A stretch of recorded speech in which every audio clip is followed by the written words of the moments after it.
আসসালামু আলাইকুম। স্বর্ণা ব্লগে আপনাদের স্বাগতম। আমি আজকে দেখতে অনেক সুন্দর, খেতেও মজা এরকম একটা পিঠা বানিয়ে দেখাবো। বাংলাদেশি মোচাক পিঠা। এই পিঠাটা খেতে অনেক মজা। বেশি উপকরণ লাগবে না, কয়েকটা উপকরণ লাগবে বানাতে। আপনি বানিয়ে সংরক্ষণ করে রেখে দিতে পারবেন ১ মাস পর্যন্ত। এখানে আমি ৩ টেবিল চামচ ঘি নিয়েছি। ৩ টেবিল চামচ ঘিয়ের সাথে এক টুকরো বরফ নিয়ে ঘিয়ের সাথে ঘষে এখানে একটা ক্রিমি ভাব করে নিতে হবে। এভাবে ৫ মিনিট ধৈর্য ধরে একটু ঘষে নিতে হবে। ঘষে নেওয়ার পর এক পর্যায়ে দেখবেন ঘিয়ের কালারটা এখানে সাদা হয়ে যাবে। এরকমভাবে আমি ঘষে নিচ্ছি। দেখেন ঘিয়ের কালারটা সাদা হয়ে গেছে। একদম ফোমি হয়ে যাবে। ক্রিমের মতো। এখন যে বরফের টুকরোটা ছিল ওটা আমি ফেলে দেব। এখানে আমি ১ কাপ ময়দা দিয়ে দেব।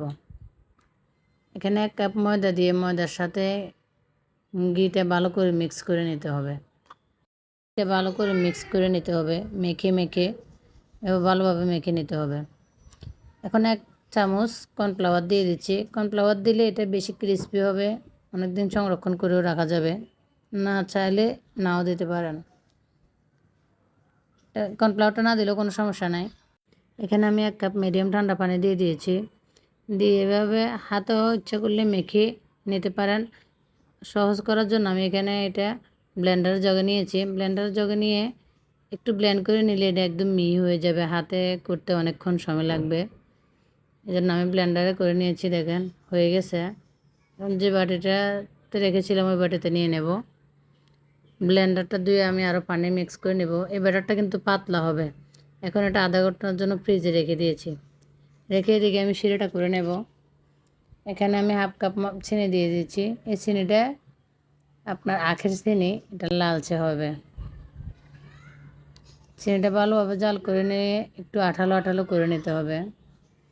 যে যেমন মিষ্টি খান ওরকমভাবেও করে নিতে পারেন। চাইলে একটু হালকা পাতলাও রাখতে পারেন, তো ইচ্ছা মতো। এখানে আমি ওই পাত্রে আপনার দুধ দিয়ে দিয়েছি ১ বাটি। এখানে ২ টেবিল চামচ গুঁড়ো দুধ দিয়ে দেব। এই দুধটা দিয়ে একটু মালাই করে নেব।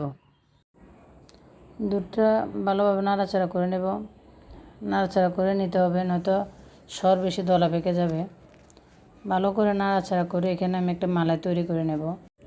এখানে আমার মালাইটা প্রায় হয়ে এসেছে। এটা ঠান্ডা হয়ে গেলে আরও গাঢ় হয়ে যাবে। নাড়াচাড়া করে মালাইটা একটু ঠান্ডা করে নিতে হবে। এভাবে রেখে দিলে আবার চাকা হয়ে যাবে। এখন আমি যে ব্যাটারটা করে রেখেছিলাম ফ্রিজে, এটা নামিয়ে নিয়ে এসে এখানে আমি আরও পানি মিক্স করেছি। এটা আপনার চেক করে দেখতে হবে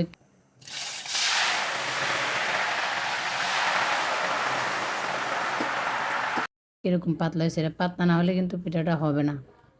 দেখেন আমি গরম তেলের মধ্যে দিয়ে দিয়েছি। তেলটা এরকমভাবে উপরের দিকে উঠলে ভয় পাওয়ার কিছু নাই। এটা গরম তেলে ফুললে এরকম হয়। মাঝখান দিয়ে ব্যাটারটা উপর থেকে এভাবে দিতে হবে। এরকমভাবে ৫-৬ চামচ দিতে হবে। এই যে চামচ দিয়ে এরকম আড়াল করে মাঝখান বরাবর একটু জায়গা করে নেব। নিয়ে এই বরাবর দিতে হবে। ব্যাটারটা গোলার শেষ পর্যায়ে এক টুকরো লেবুর রস দিয়ে দিবেন। না দিলেও হবে। এটা একদম লালচে করে ভেজে পলিথিনে অথবা বয়ামে ভরে রাখতে পারবেন। ১ মাস পর্যন্ত সংরক্ষণ করে রাখতে পারবেন। পিঠাটা প্রায় হয়ে এসেছে। দেখেন লালচে হয়ে গেছে। লালচে হয়ে গেলে মাঝখানে যে এখান দিয়ে আমি জায়গা করে রেখেছিলাম, এখান দিয়ে চামচ দিয়ে এভাবে উঠিয়ে নেব। উঠিয়ে তেলটা জড়িয়ে নিতে হবে।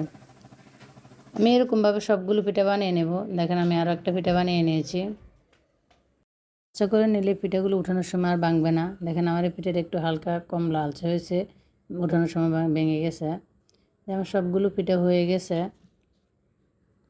দেখেন আমার পিঠার ভিতরে মোচাকের যে একটা ওইটা বোঝা যাচ্ছে যে এগুলো মোচাক পিঠা।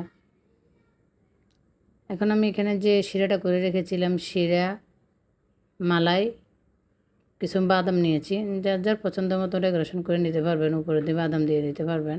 এখানে আমি যে শিরাটা করে রেখেছিলাম এই শিরা থেকে এখন শিরা দিয়ে দেব। মিষ্টি সবারই পছন্দ মতো, কেউ চাইলে বেশি করে দিতে পারেন, কেউ কমও দিতে পারেন। মিষ্টিটা দেওয়া, শিরাটা দেওয়া হয়ে গেলে এখন আমি যে মালাইটা করে রেখেছিলাম মালাইটা দিয়ে দেব। মালাইটা চারপাশে পুরোটার মধ্যে লাগাও খেতে পারবেন, এভাবে করেও দিয়ে খেতে পারবেন। মালাই দিয়ে খেলে এটা বেশি মজা লাগে। যদি বানান চেষ্টা করবেন এভাবে মালাই দিয়ে খেতে। যেটা একদম মুচমুচা হয়েছে, যেটা খেতে অনেক মজা। দেখেন আমি খেয়ে দেখাচ্ছি কি মসমস বাচ্চারাও পছন্দ করে। আসসালামু আলাইকুম।